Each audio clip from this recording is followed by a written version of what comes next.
Hello, everybody, live and on Zoom.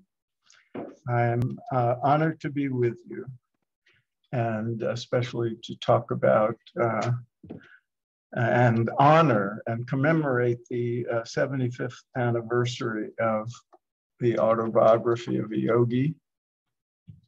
Probably the single book most responsible for the popularity of yoga in America, certainly more than any other book. This is the copy I obtained in 1970 when I was a mere lad,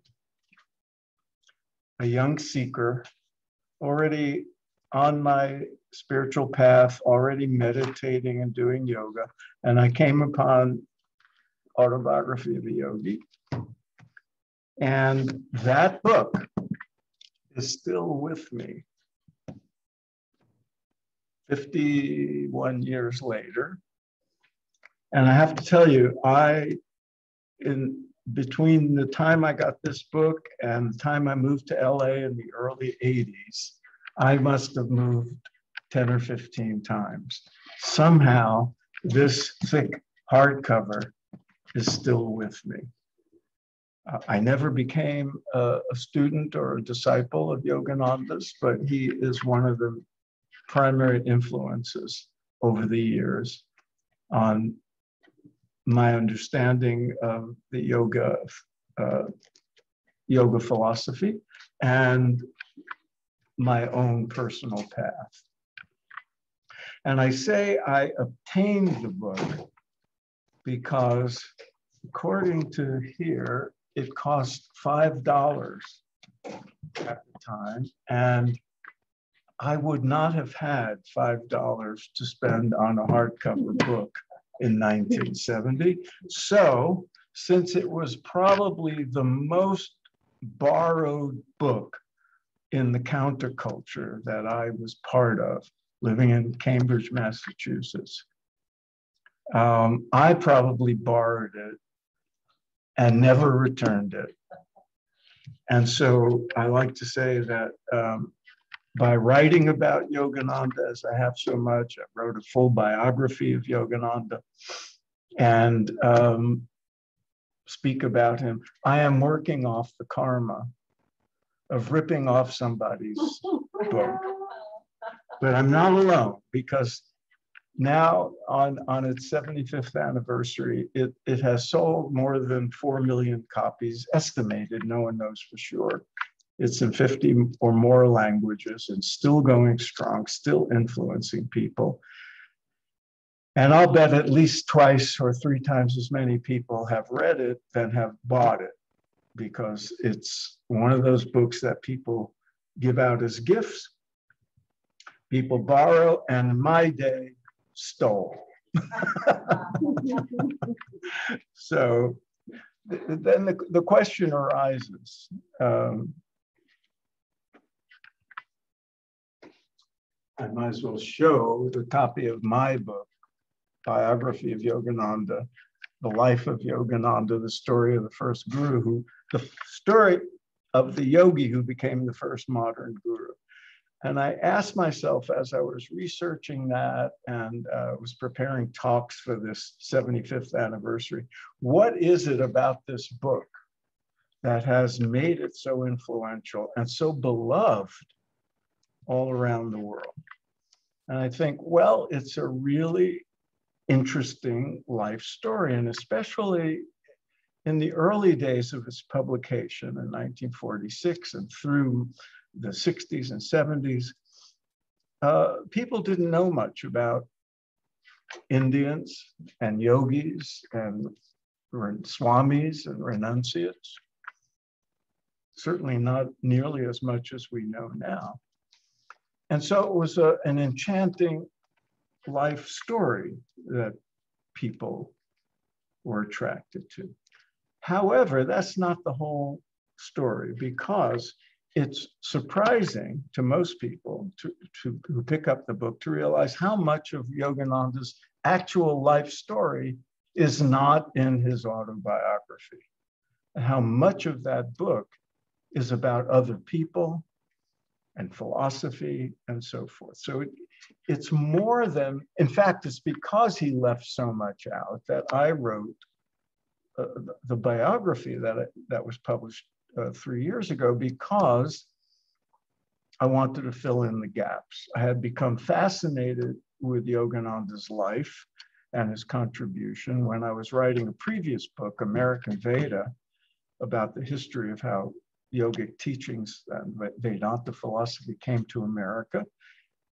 And I only had a certain number of pages to devote to Yogananda, but I was fascinated with his life. And when I analyzed Autobiography of Yogi, I realized less than 10% of it is about his life after he came to America at age 27 in 1920, where he would then spend the next 32 years of his life, except for one, and where he did all of his work, where he established his teaching, where he made his reputation, and where he wrote Autobiography of a Yogi. So I wanted to fill in the gaps. What else is in the book that attracted so many people is he paints vivid portraits in there of saints and swamis and remarkable yogis, and also famous people that he's known, like Rabindranath Tagore and Mahatma Gandhi, and his visits to these people.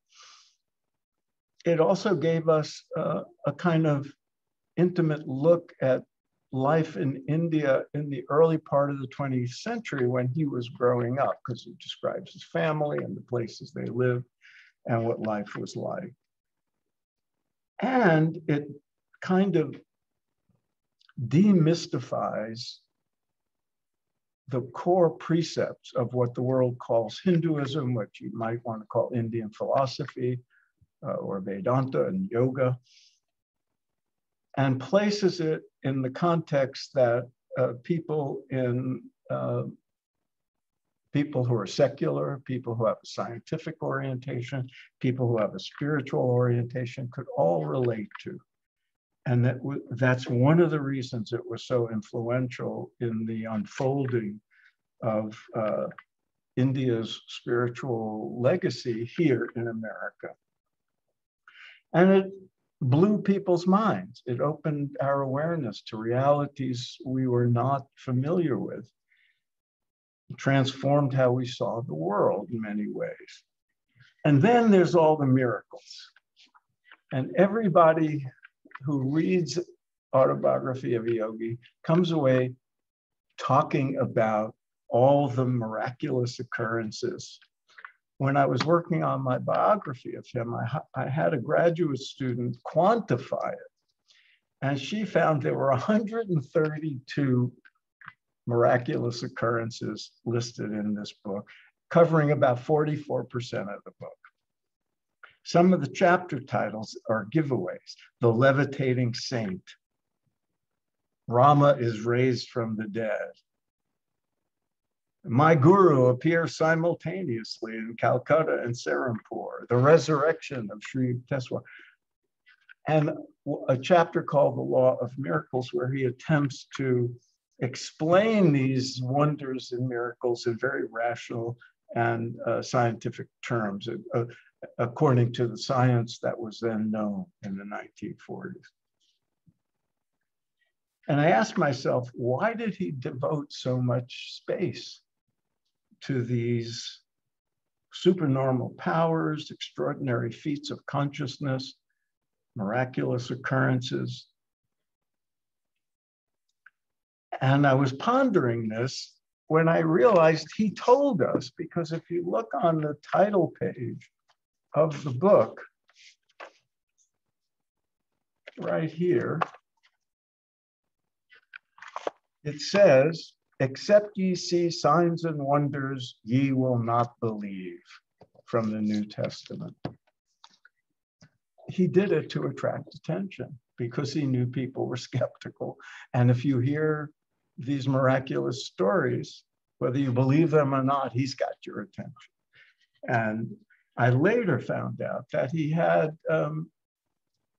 did not intend originally to write a memoir, his own autobiography. He was planning for many years and keeping notes and stuff to write a book about the miraculous feats performed by yogis and so forth. And he called them the Yogi Christs of India.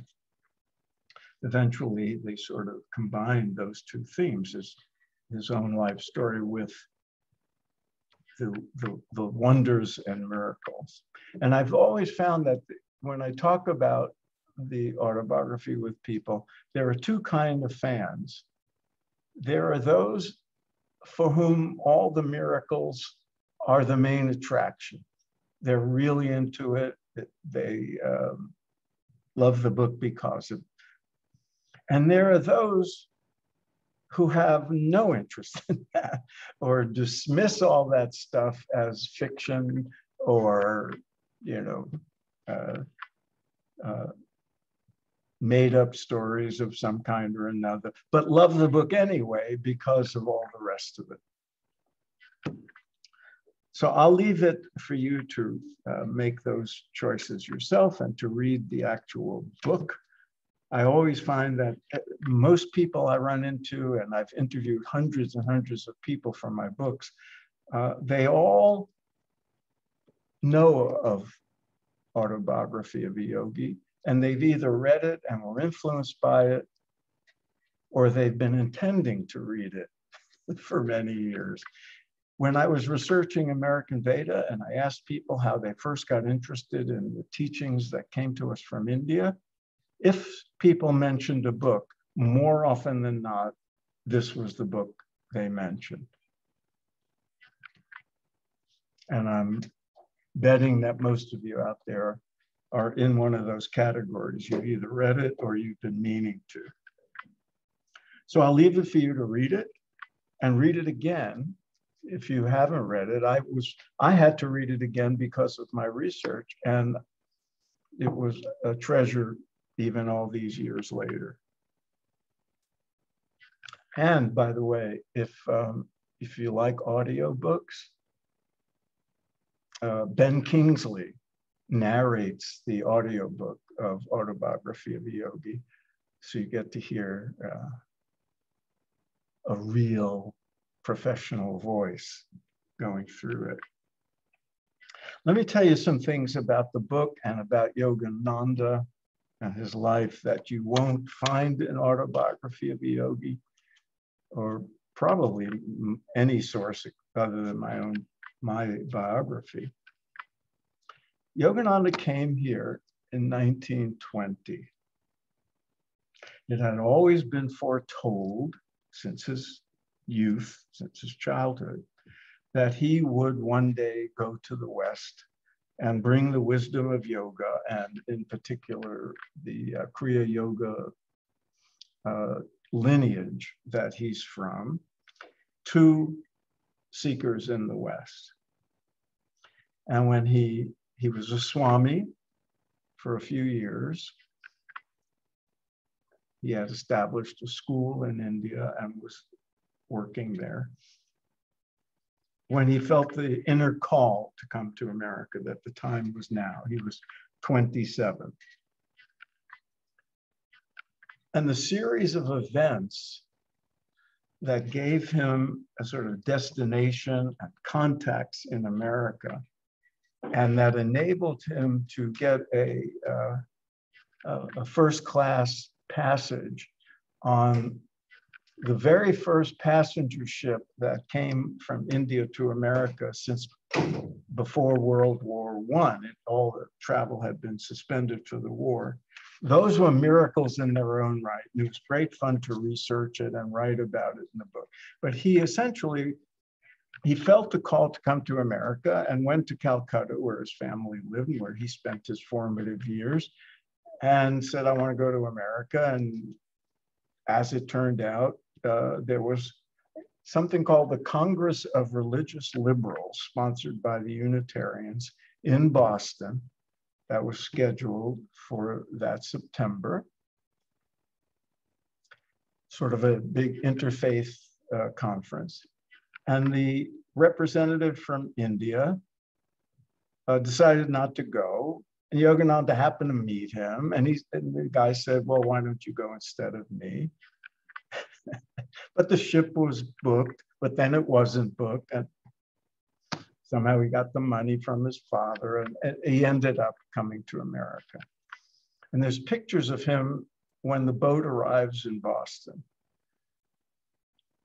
with his long hair and turban and orange tunic, dark skin. And you think, this was an exotic presence, 1920 in Boston.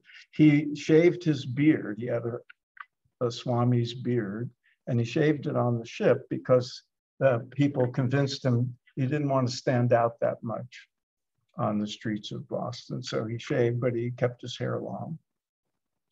And mind you, this was a time, he arrived in September 1920. That November would be the first election that women were allowed to vote.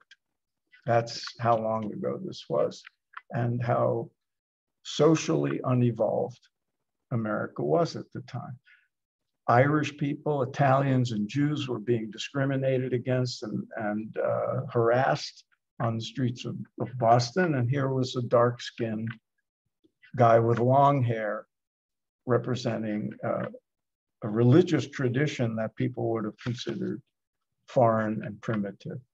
So he had his work cut out for him, and he had to deal with a lot of bigotry and racism throughout the time he was here. He gave his talk, and he had told his father he would be back in a month if the Americans didn't need him. Turned out Americans either needed him or wanted what he had to offer. It started small, as it does with all the gurus who came here, talking in a church or talking in people's living rooms to 10, 12 people. And eventually it grew to where he was filling auditoriums, giving public talks and so forth. Spent 4 years in Boston, and this is one of the reasons I wrote my biography of him.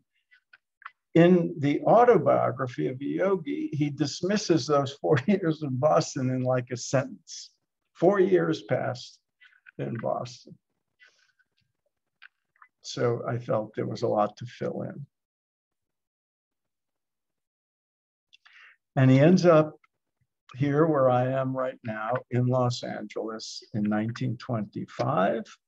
He called LA the Benares of America. He knew this was where he was meant to be. And I always say that Yogananda, of all the gurus who came here, he had the best real estate karma. Because if you've ever been to LA and seen their properties, and the one down north of San Diego and Encinitas, they're all beautiful properties, prime real estate, and most of it occurred during his lifetime. Most of it was acquired. And he ended up making LA his home and his international headquarters, and it still is. The hilltop property near downtown that was obtained in 1925 still is what's called the Mother Center. And for the next 20 years, I should say, no, more like 10 or 12 years, he traversed the country by rail many, many times, giving lectures, teaching yogic practices, setting up centers, writing when he could, and supervising the publication of his work, and a magazine, all the usual trappings of a spiritual organization, gathering disciples and volunteers to promote and perpetuate his work. And then after the 1 year he spent in India during this time, he came back in 1936, and from then until 1952, when he passed, he spent most of it, if not all of it, in Southern California in those beautiful settings, securing his legacy, which largely involved the written word. He had an army of helpers transcribing his, taking shorthand on what he said, transcribing what he spoke, typing what he wrote in longhand, and helping him organize. And the crowning achievement of all that written work was the Autobiography of a Yogi. It wasn't smooth sailing. For a book that has become a classic, an icon, it was tough sledding. They were turned down by publishers many times, forcing them to rethink the structure of the book and how it was written, many rewrites. He had a disciple named Laurie Pratt, who was his principal editor. She was in New York, he was in LA, and they would mail, edited manuscripts back and forth. And part of that was a lot of this transpired during World War II. And publishers and the public had other priorities.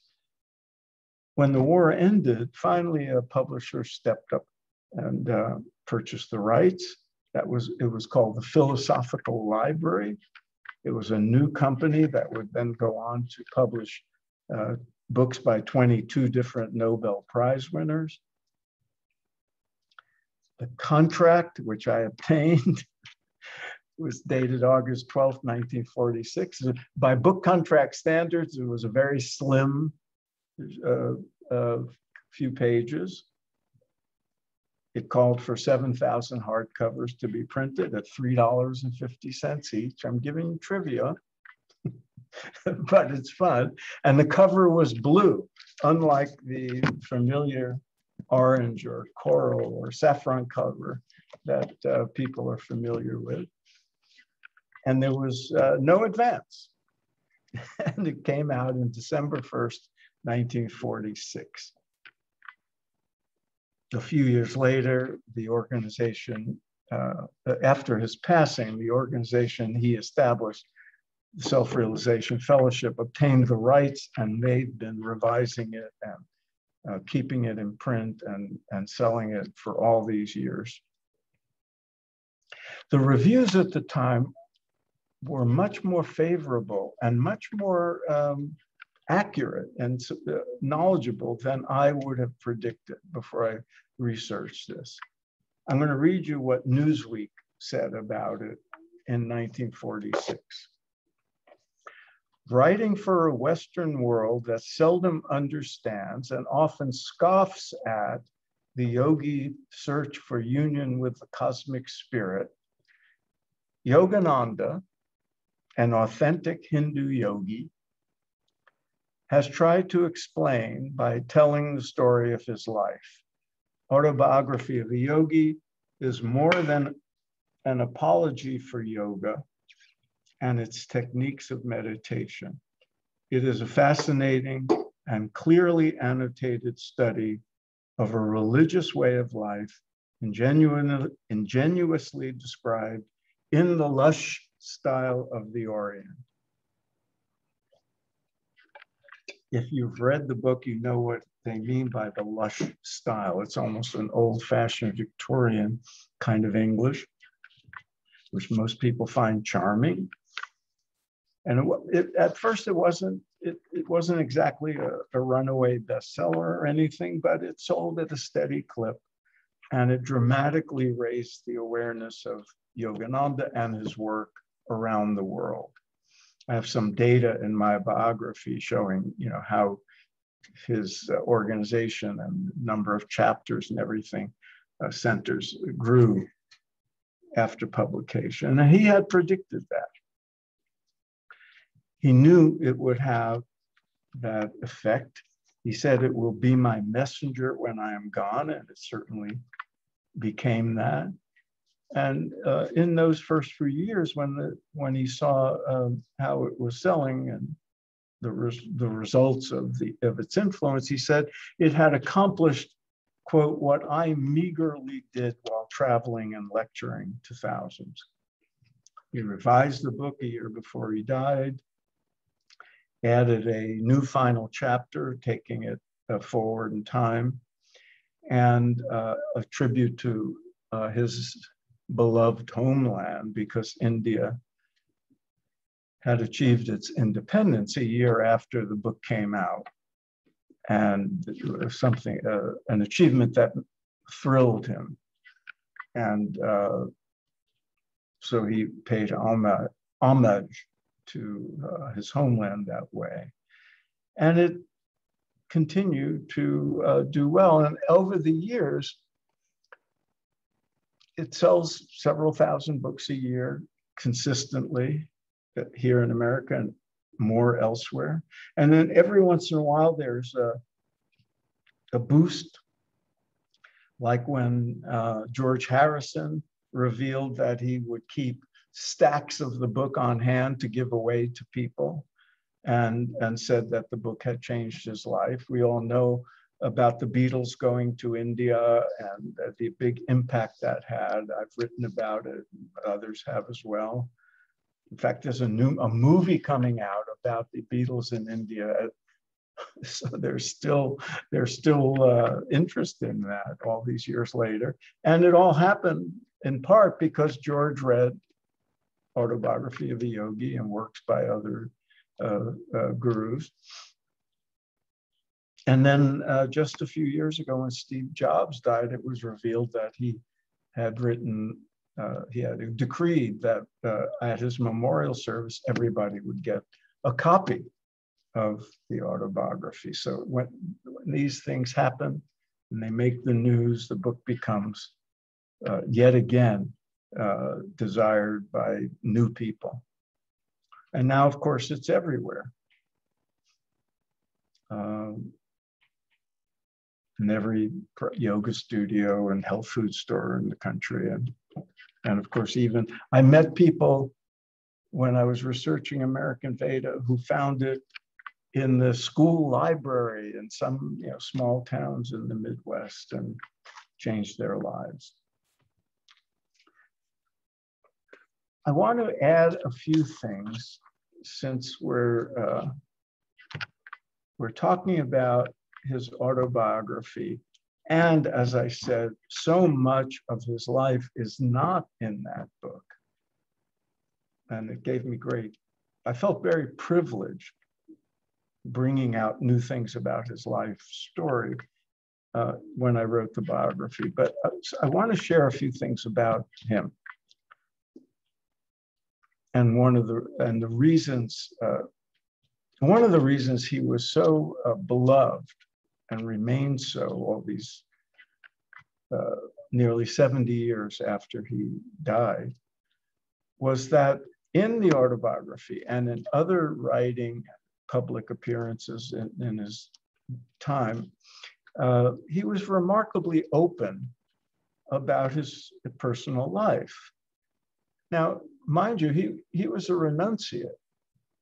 He became officially a Swami, a monk in his early 20s, but he knew he was destined for the renunciate life, as a young boy, and resisted every attempt by his family to marry him off and to have him get a job and all the rest of it. He knew he was destined for the monk's way of life.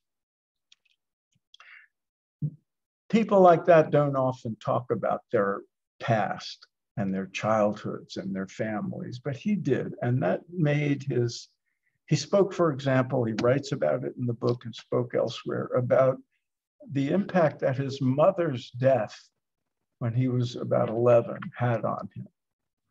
That kind of detail, that kind of honesty and intimacy you don't often hear. And it's very endearing. But then there's all the other stuff that he left out. And it was wonderful to uncover that, like what those 4 years in Boston were like. And I remember thinking, wait a minute, he's coming from Calcutta. And I looked up what the average temperature in Calcutta was at Christmas time. I thought, I lived in Boston and I moved to Boston from New York, and it was that much colder in Boston. Calcutta, the average temperature at Christmas time is like 75 degrees. What was it like for him? Did he have warm clothing? How did he adapt? How did he deal with the taunts of people in the streets? How did he pay his bills?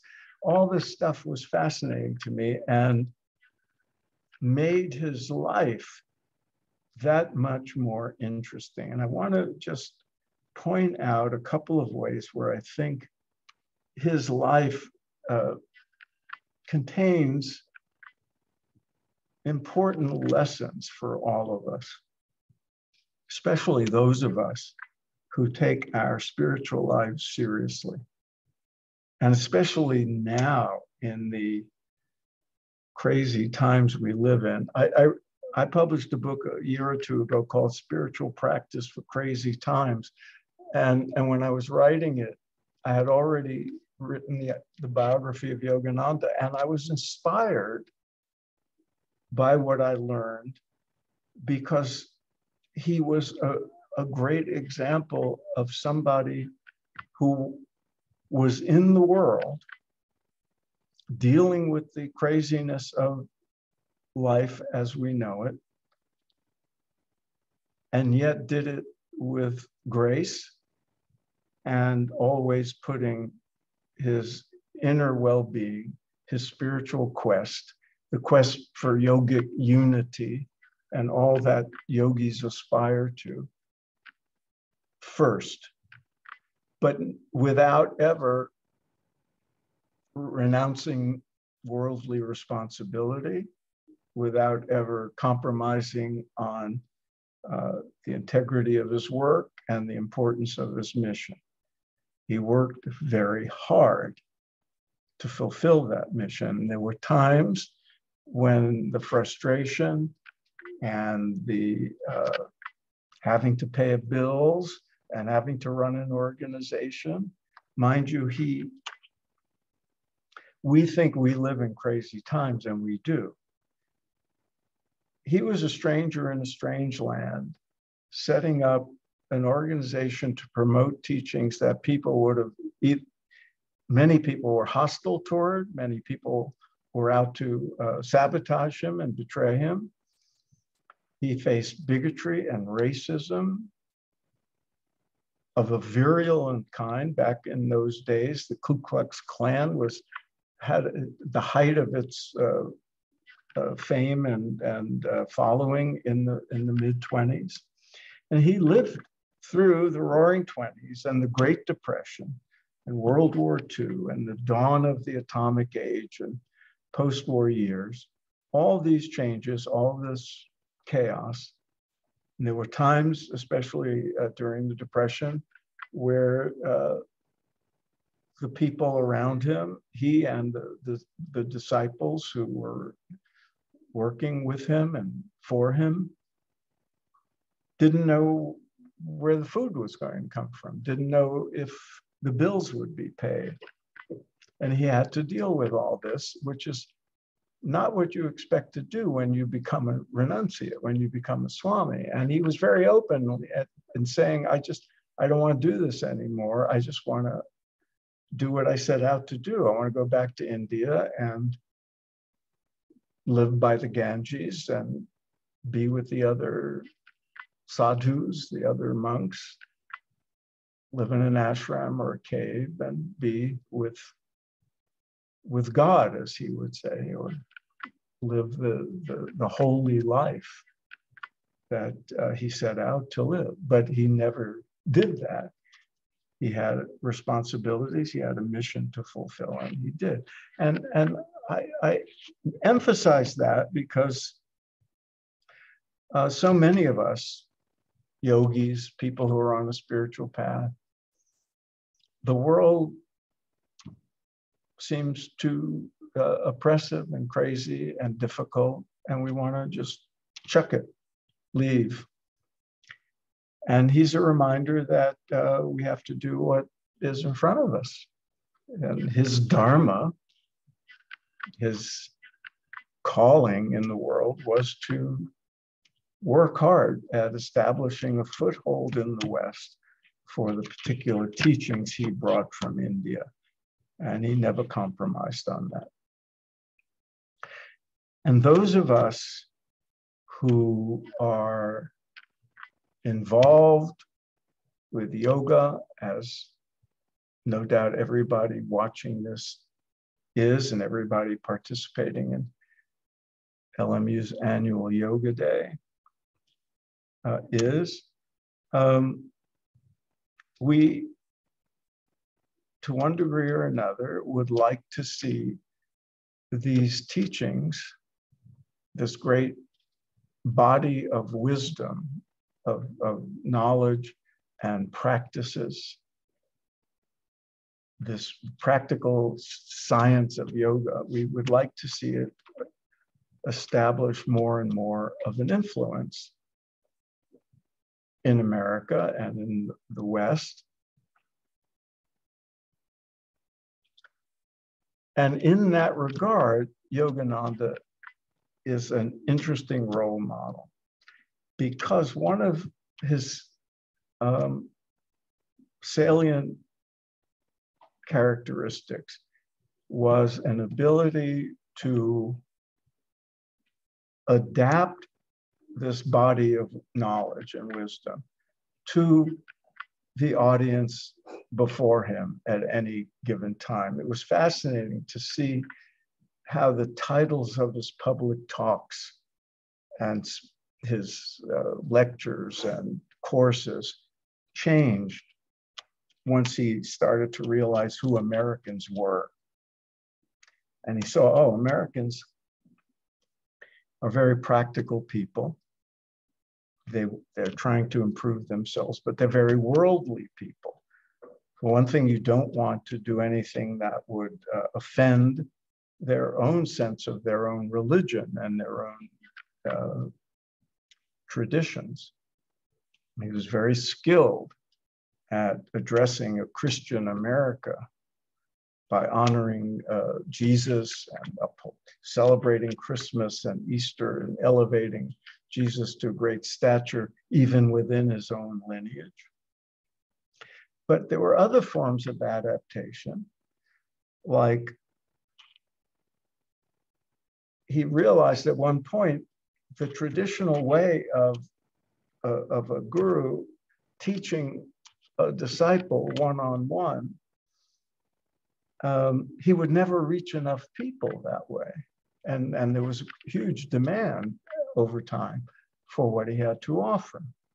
And so he created, using what was then the equivalent of an app, a correspondence course where many of his teachings were available.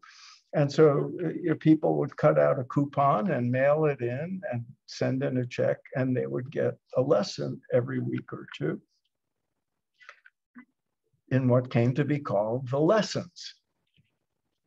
Now, you would deliver such things by email or on a phone, an app. But in those days, that kind of thing, what we called mail order, was a new phenomenon. It was a new technology. So was radio, and he used radio. He had his own program for a while. And so he made these forms of adaptation.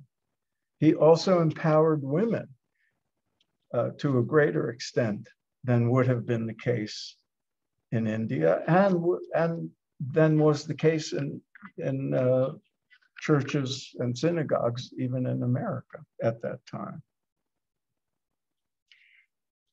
And as I said, he had to do all this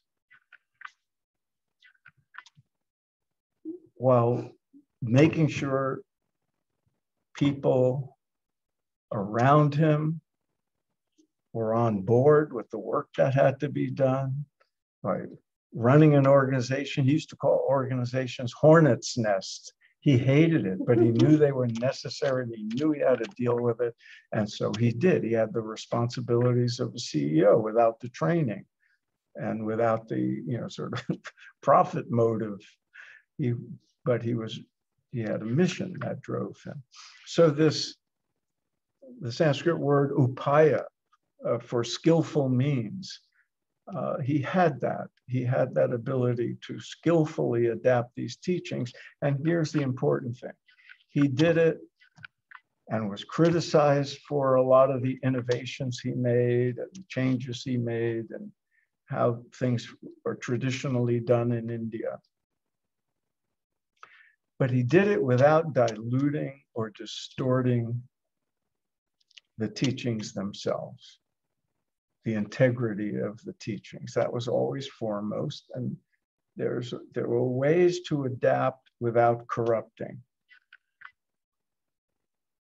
And that's what we all have to do. But he did it with particular skill in the era and in the places that he lived in at the time. And as I said, always making the spiritual side of life, the inner life, and the importance of regular practice, sadhana, regular spiritual practice, the highest priority, but without sacrificing the integrity of our responsibility to our work and our fellow citizens at the same time. And speaking of which, one of the things that was interesting to discover in researching his life was how aware of world affairs he was and how emboldened he sometimes was in speaking out about conditions of the world. He spoke out on behalf of Gandhi and the freedom movement in India throughout his time here. He spoke out against, greed and materialism, and that was impoverishing people during the Depression. He spoke out against militarism and war, and of course, bigotry and racism, because he was a victim of all that. He wrote letters to the New York Times about the immigration policies at the time that were preventing people like him from becoming citizens. He finally did 3 years before he passed, became a naturalized citizen, but those laws were really never changed until the mid-60s. And so he was a role model in that sense. He was a monk, he was a foreigner, and he took great risks in speaking out because he was a British subject. Until 1947, India was a British colony, and he was a British subject. And it turns out the Brits were spying on him. He was a prominent Indian living in America, speaking out in favor of Gandhi and the freedom struggle. And so they were spying on him. And I saw, memos from one, British person to the consulate and so forth, about him. They were keeping an eye on him, and they could have deported him and sent him back to India at any time, which was fascinating to me. And but he did speak out, and he was well informed. Another lesson for those of us trying to live a balanced inner and outer life in the world. Let's see, 2:18. I want to say a couple of things by way of blatant commercialism, and then we'll open it up.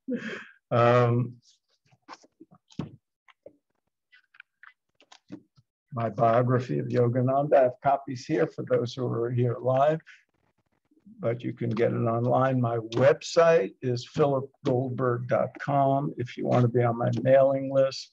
If you want to email me, please do. Listen to my podcast, Spirit Matters. We've got an archive. It's all free, an archive of a few hundred wonderful interviews with people. And I'm going to be teaching a course starting in January, a 10-week, once-a-week course, where we'll dig into Autobiography of a Yogi and go through the whole book together. And I'll bring in stuff I know that's not in the book or anywhere else. And if you email me, I'll send you the information or put you on my mailing list. So when the details are announced, you will know about it. There, that's it. That's the commercial. I just put all your info in the chat so they have it. Oh, thanks. Yeah, that's the podcast. Is that the best email address? No, my Phil@philipgoldberg.com. Got it. Sorry. There it is. And the website is built in, philipgoldberg.com. Are there questions? Does anybody out there have any? Oh, it looks like Ramdas has a question. How do I? Ramdas Lam is with us. Ramdas. Hey, Phil. Hi. Great to listen. How do we get him on? Can you hear me? Do I do it from here? Let's see. Ramdas. Oh, yeah. Are you hearing me? Ask him to speak again. What's that? Will you ask him to just talk again? Ask him to. Oh, Ramdas, you can speak. Yeah, I'm speaking. I am speaking. Can you not hear me? I think we have to do it from here, but I don't know why there's an echo. So I am trying to speak.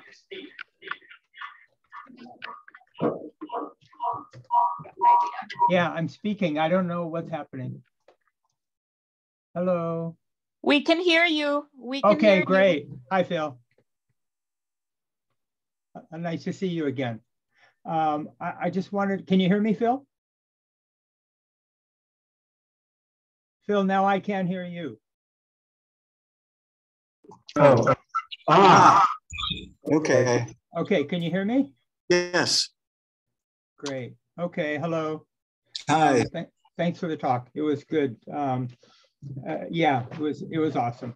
I just wanted to say, you talked about the influence of the book and about all the miracles. And I think for me and for many of us who went to India in those days, is the book validated what our experiences were there. And so it became even more meaningful. I remember reading the book before I went, and then getting there and realizing, yeah, everything he said was true. And it was a land of miracles. And in that way, the book became even more alive after having read it. Anyway, I just wanted to share that. No, that's great. Did you read it? And you read it before you went to India for the first time? Yeah, I read it in 1965. And then I went in 67. When I read it, and so many of the people I knew, it really whetted our appetite to get to India. We wanted to meet people like the ones he did, but you actually did. Yeah, it was great, and then to meet people, and so often it was like, yep, he's got it. Yep, and it gave me a frame of reference for what was going on in India, having had read it. So it became like almost a guidebook for understanding India. Did you, now you mentioned the miracles and wonders. Did you meet siddhas? Did you meet people did you witness? Oh, yeah. I mean, as you know, I was a monk I was a sadhu for many years, and meeting people like that was pretty commonplace, actually. You're among the blessed. Yeah, and it's the stuff you can't talk about because nobody will believe you. So you just, you enjoy the experience. Yeah. Thanks, Ramdas. That's great. Sure, man. Nice seeing you. Bye-bye. Oh my, somebody else I know, Jackie Barshak. Hey. Hey, Phil. So I'm so happy to see you. I'm in San Francisco, where I've been living long way from East Hampton in the 70s. Well, I saw you there. I saw you in San Francisco. That's true. You did. My question is about the book. I did read the book when I was living in India about 11 years ago. And I do remember being so wowed by this very extensive, expansive description of the death process as Yogananda explained the death of his teacher. And I'm wondering how that has influenced the death industry today, if you can speak about that, and people's understandings of what the death process is, because I think that was what stands out in the book for me the most years later. Good to see you. Interesting, yes. I'm not sure to what extent or if at all it's affected the overall understanding of death and the afterlife. But for individuals, it definitely has. I turned to that chapter, which is called The Resurrection of Sri Yukteswar, chapter 43. And when I speak to people about the autobiography of a yogi, very often that's the chapter that they talk about, that hit home to them in some way, that they remember. And it's fascinating because, well, there's two things to talk about. One is the actual death of his guru. His guru, Sri Yukteswar, was, of course, the paramount influence in his life. And one of the beautiful things, both in the autobiography and in my independent research, was to learn about their relationship. And then to see Yogananda in the other role. First, he's the disciple of this yoga master, and then he becomes a Swami, comes to America, and he's the master, and he has disciples. And you know, to see that and what he learned and how it affected him was fascinating, and it's a beautiful thing to see. Then the other thing is, he went to India just once. He almost went many times, but things happened, and he only went to India once after 1920, when he came here, and his passing in 1952. He spent exactly a year in India from mid-1935 to mid-1936. And it's beautiful to uncover, as I did, through his voluminous letters he wrote from India to people here, about what that year in India was like, and to seeing his family again after 15 years, and seeing his guru again for the first time. And it was during his year in India that Sri Yukteswar died. Oh. And he missed seeing him again, and how heartbreaking that was because of the train schedules and all this stuff. It was just fascinating. And that turns out there's footage.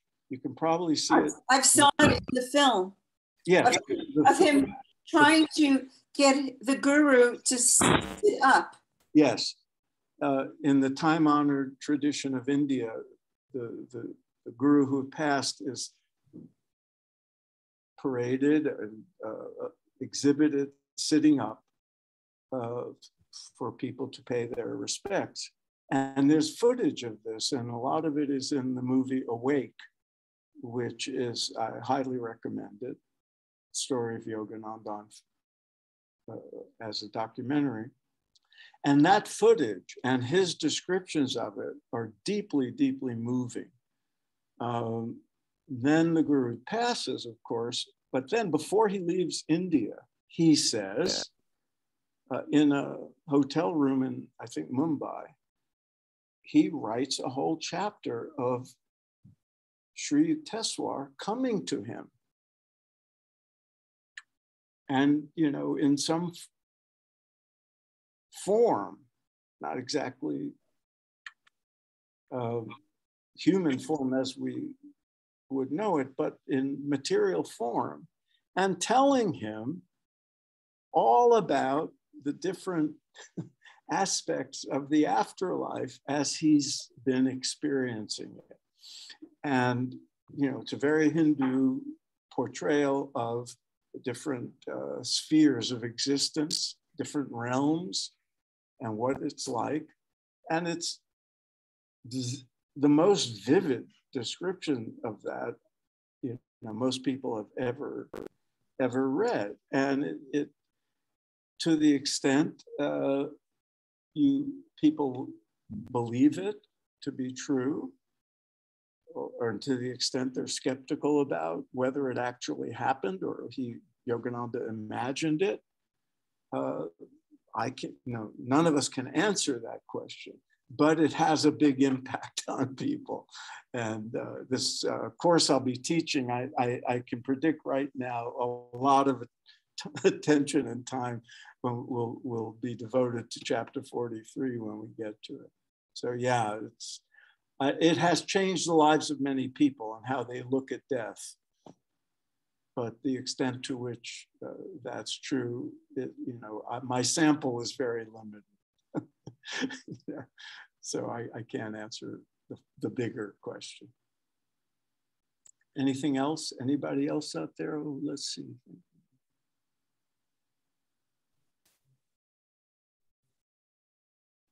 Anybody in the audience? Thank you so much. Oh, Veena, it's my pleasure. Just really, I can't. Now I'm speaking now to Veena Howard, eminent scholar and expert on Gandhi. There's stuff about his time with Gandhi you probably have seen it. But I want to know more. Yeah. I've uncovered some more that's not in the autobiography, but there were wonderful pictures of him there. And I did find some new things that were written in another book. Also, his visit to Ramana Maharshi in that same trip. He spent a few days with Gandhi. He went to see Ramana Maharshi in Tiruvannamalai. And he meets with Anandamoy Ma. So three of the great contemporary saintly figures of India, he spends time with during his year in India and writes about them all. And there are photographs and films of them all. And there are some other sources as well. Because I found in people who were writing about Ramana Maharshi, they wrote about when Yogananda visited. So, you could fill in a lot of gaps. Yeah. So what do you think in one sentence is his lasting legacy? The question was in one sentence. So this is a challenge, me. I think in paragraphs, and I'm being asked to say it in one sentence. He was called the 20th century's first superstar guru. He was also called the father of yoga in America. Now, you can argue those things, but he was definitely the first superstar guru in the 20th century because he was preceded by Swami Vivekananda, but Swami Vivekananda was the late 19th century, and Yogananda came at a time when, communications technology and everything were that much greater, and stayed here. He was the first one of all the gurus, and I write about them all in American Data, but he was the first one who stayed here. He made America his home. And there were other swamis who were here, but they had a lower profile. And he became very famous, and his impact can't be underestimated. It's hard for me to say he was the most influential of all the gurus who came, because certainly others were very influential as well. But he filled the gap between Vivekananda and the gurus who came in the 60s and 70s. Like after the Beatles went to India, Maharishi Mahesh Yogi was probably the most influential, and then others became influential. But Yogananda laid the groundwork for a lot of them. And Autobiography of a Yogi created an audience for a lot of them. You know, many people read that book, and then when they heard there was somebody called Maharishi and somebody called Swami Muktananda and somebody called Swami Satchidananda, they were ripe for that. Brought in the mainstream, brought the spirituality in the mainstream. Yes, and that's exactly right. He helped mainstream the teachings from India, even to a larger extent. I mean, first Vivekananda did that, and the people who came here in Vivekananda's lineage subsequently, the Swamis, they did that. But Yogananda did it in a much more public way. And by making the teachings accessible through the mail order and his books and his magazines and his lecture tours, he mainstreamed it. And that's where that skillful means of speaking to what people needed. You know, he at first was talking about higher consciousness. Now, his first speech in America was called The Science of Religion at that conference. And it was an attempt to show that spiritual experience can be understood in scientific and rational terms. After a while, he began to realize Americans, you know, want to have more success, and they want to have, they want to be happy, and they want to have a better career, and they want to be, you know, have a good marriage. So he started applying yogic principles to those desires that people in the world in America had. And he was able to do it while keeping an eye on the bigger picture of what yoga really is. He would talk about health and the health of the body and yogic practices for healing and good health, but always framing it in the context of the larger picture of what yoga is. And in that regard, you know, his contribution is, and I say this not as a disciple. As I said, I never became a student. And when I was working on the biography, I made it a point, you know, that I'm not a disciple, I'm not a student, I wanted to be objective. And my objective view is his impact can't be underestimated. And this book will endure. You know, it's 75 years now, and 150th anniversary, people will still be reading it, I'm sure. So thank you. The vast audience at LMU. Thank you, all of you online, and please keep in touch, philipgoldberg.com.